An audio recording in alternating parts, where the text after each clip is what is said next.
거대한 캔버스 위, 총연기 자욱한 거리에 한 여인이 서 있습니다.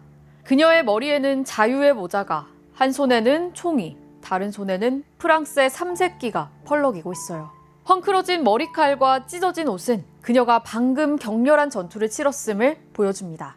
그런데도 그녀의 얼굴에는 어떤 망설임도 보이지 않아요. 그저 불타는 듯한 눈빛으로 군중을 이끌며 앞으로 나아가고 그 뒤로 사람들은 죽음과 희망 사이에서 자유를 외치고 있습니다. 이 그림을 보고 있으면 마치 그녀의 뜨거운 심장 소리가 여기까지 들려오는 것만 같습니다. 오늘의 그림인 이 작품은 프랑스 혁명의 불꽃을 상징하는 외젠 들라크루아의 위대한 걸작, 민중을 이끄는 자유의 여신입니다. 아마 대부분 역사책이나 미술관에서 한 번쯤은 본 기억을 떠올리며 저 그림! 하고 고개를 끄덕이실 겁니다. 자, 이제 이 여인의 이름이 무엇인지 한번 여쭤보겠습니다. 저건 잔다르크잖아. 네, 맞아요. 많은 사람이 이 여인을 잔다르크라고 생각합니다. 하지만 여러분, 놀랍게도 이 여인은 잔다르크가 아닙니다. 사실 잔다르크는 15세기, 그러니까 무려 400년도 더 전의 사람입니다. 백년 전쟁 당시 프랑스군을 승리로 이끌었던 전설적인 영웅이죠. 하지만 이 그림은 19세기에 그려진 1830년 7월 혁명을 배경으로 한 작품인데요. 시대도 인물도 심지어 들고 있는 깃발의 의미도 완전히 다른 인물인 거죠. 그런데 왜 대체 우리는 그녀가 잔다르크라고 생각하고 있었을까요? 오늘은 이 신비로운 질문을 시작으로 우리 인간의 기억과 인식이 얼마나 쉽게 조작당할 수 있는지, 그리고 그 속에 숨겨진 심리학적 비밀을 소개해드리겠습니다. 이야기는 1830년 7월 파리의 뜨거운 여름에서 시작됩니다. 당시 프랑스 국왕 샤를 10세는 혁명 이후 어렵게 얻은 시민들의 자유를 억압하기 시작했습니다. 언론을 통제하고 의회를 해산하고 국민들의 투표권을 박탈했죠. 이 때문에 파리의 거리는 마치 활화산처럼 들끓기 시작합니다. 지식인, 노동자, 상인, 심지어는 어린 학생들까지 모든 계층의 사람들이 거리로 뛰쳐나와 바리케이트를 쌓고 왕권에 맞섰습니다.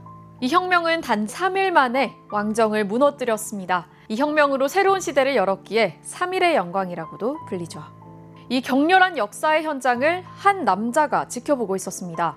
바로 프랑스의 낭만주의 화가 외젠 들라크루아였죠. 사실 들라크루아는 평소 정치적인 일에는 큰 관심이 없었습니다. 그런데 민중의 뜨거운 함성과 자유를 향한 불굴의 의지에 깊이 감동하고 말았습니다. 그는 붓을 들어 이 영웅들의 이야기를 영원히 기록해야겠다 다짐합니다. 그렇게 탄생한 그림의 중심에는 한 여인이 있습니다. 그녀는 신화 속 여신이 아니라 우리와 같은 평범한 인간처럼 보이는데요. 그녀는 총에 맞아 죽은 사람들의 시신 위를 맨발로 걸어가고 있으며 옷은 허름합니다. 하지만 그녀의 표정과 눈빛은 마치 불꽃처럼 타오르고 있었는데요. 들라크루아는 이 여인을 통해 혁명에 참여했던 모든 이들의 영혼을 담아내고자 했던 것이었습니다. 이 여인의 이름은 마리안. 프랑스 공화국을 의인화한 상징 같은 인물입니다. 이 여인은 어떤 한 사람을 뜻하는 특정 인물이 아니고요. 들라크루아가 창조해낸 자유라는 개념의 의인화적 표현이었죠. 들라크루아도 명확히 이렇게 밝혔어요. 이 여인은 자유의 여신, 즉 리베르테라고 말이죠. 고대 그리스 로마 신화에서 자유를 상징하는 여신의 현대적 재해석이었습니다. 그런데 어떻게 이 작품이 잔다르크와 연결되기 시작했을까요? 먼저 진짜 잔다르크가 과연 누군지 알아보겠습니다. 간단히 말하면 잔다르크 역시 프랑스의 자유와 독립을 위해 싸운 인물이었습니다. 15세기 백년 전쟁이 한창이던 시절, 그녀는 17살의 어린 나이에 신의 계시를 받고 군대를 이끌어 오르레앙 전투를 승리로 이끈 전설적인 영웅이에요. 그녀는 19살에 화형당했지만 프랑스의 기념비적 상징이 됐죠. 용감한 처녀 전사, 깃발을 들고 군중을 이끌던 그녀의 이미지는 수세기 동안 사람들의 마음을 사로잡았어요. 그렇습니다. 그녀의 손에도 전투의 깃발이 들려 있었습니다. 바로 이런 몇 가지 유사점들이 우리를 혼란스럽게 만든 겁니다. 먼저 둘 다 프랑스의 여성 지도자라는 이미지가 강해요. 잔다르크는 실제로 갑옷을 입고 깃발을 들고 전쟁터를 누볐어요. 그림 속 여인도 총과 깃발을 쥐고 민중을 이끄는 모습이죠. 게다가 둘 다 혁명이나 저항의 상징이에요. 잔다르크는 왕권과 외세에 맞선 대표 인물이고 마리아는 왕정을 무너뜨린 혁명의 얼굴이죠. 그리고 또 하나, 미술과 미디어의 영향이에요. 많은 역사 다큐나 영화에서 잔다르크를 묘사할 때 깃발을 든 여성 전사의 이미지를 빌려오곤 하죠. 심지어 일부 교과서나 인터넷 이미지에서 이 그림을 잔다르크의 혁명처럼 잘못 라벨링한 것도 있습니다. 어린 시절 본 그 그림이 잔다르크 이야기와 엮이면서 우리 뇌 속에 이 그림 속 주인공은 잔다르크지 하는 하나의 고정된 이야기로 저장되는 겁니다. 들라크루아도 잔다르크의 전설을 알았을 테니 무의식적으로 영향을 받았을지도 모르고요. 하지만요, 명확히 하자면 이 그림은 1830년 7월 혁명을 그린 것입니다. 1789년 대혁명도 아니고 15세기 잔다르크의 시대도 아니에요. 완전히 다른 시대, 다른 인물, 그리고 특히나 마리아는 상징의 인물입니다.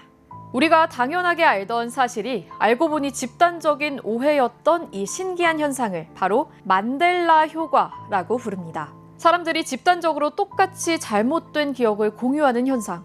이 용어는 넬슨 만델라의 죽음에 대한 집단 기억 오류에서 유래했습니다. 많은 사람들이 넬슨 만델라가 1980년대 감옥에서 죽었다고 기억했는데 아니었죠. 실제로는 1990년에 석방되어 만델라는 1994년 남아프리카 공화국 대통령이 됐고 2013년까지 살았습니다. 만델라 효과는 단순한 건망증과는 다릅니다.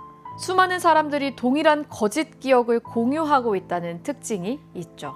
이 만델라 효과는 몇 가지 패턴을 보입니다.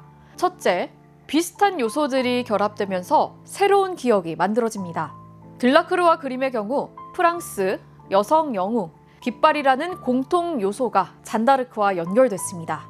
둘째, 감정적으로 강렬한 이미지일수록 쉽게 왜곡됩니다. 조국을 구하는 영웅적 여성의 모습은 우리에게 강한 감동을 주기 때문에 더 쉽게 기억에 각인되고 동시에 왜곡되기도 하는 거죠. 그리고 셋째, 집단적 학습 과정에서 오류가 전파됩니다. 한 사람의 착각이 다른 사람들에게 전해지면서 점점 더 많은 사람들이 같은 착각을 하게 되는 현상이 일어나는 거죠. 사실 이런 일은 생각보다 자주 일어납니다. 레오나르도 다빈치의 모나리자를 생각해 보도록 하죠. 많은 사람들이 그녀가 미소를 짓고 있다고 확신하지만 실제로는 애매한 표정이지 않나요? 우리가 모나리자의 미소라는 선입견을 가지고 그림을 보기 때문에 이걸 미소로 인식하는 거예요.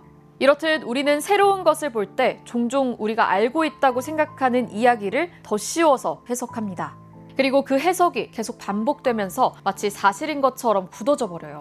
심리학자들은 이미 오래전부터 인간의 기억이 얼마나 불완전한지 연구해 왔는데요. 연구에서 우리의 기억은 비디오 녹화처럼 정확하게 저장되는 게 아니라 매번 꺼낼 때마다 새롭게 재구성된다는 결과가 나왔습니다. 들라크루아의 그림을 처음 본 순간 우리 뇌는 분명히 이렇게 작동했을 겁니다. 프랑스, 여성, 깃발, 영웅적 행위는 곧 잔다르크다. 이런 연상 과정은 0.1초도 안 되는 찰나에 바로 일어나는 거예요. 그리고 한번 그런 연결고리가 만들어지면 나중에 그것을 수정하기가 매우 어려워집니다. 당신이 진실이라고 믿고 있는 그 지식, 정말로 진실이 맞나요? 우리는 진실보다는 우리가 믿고 싶은 것, 우리의 기존 생각과 일치하는 것을 더 쉽게 기억하고 받아들입니다. 특히 요즘 같은 정보 과부하 시대에서는 더더욱 그럴 수밖에 없을지도 모릅니다. 우리는 매일 쏟아지는 정보들을 정확히 검증할 시간도 또 능력도 부족해요. 그래서 어떤 정보가 우리의 감정을 자극하거나 기존 믿음과 일치하면 쉽게 받아들이게 되죠. 우리가 당연하게 받아들이는 모든 정보에 한 번 더 의문을 품는 것, 그리고 진실을 찾아 스스로 한 번 더 생각해 보는 것. 어쩌면 이것이야말로 우리가 혼란스러운 정보의 바닷속에서 길을 잃지 않고 우리의 삶을 진정으로 이끌어줄 자유의 여신을 만날 수 있는 방법이 아닐까요?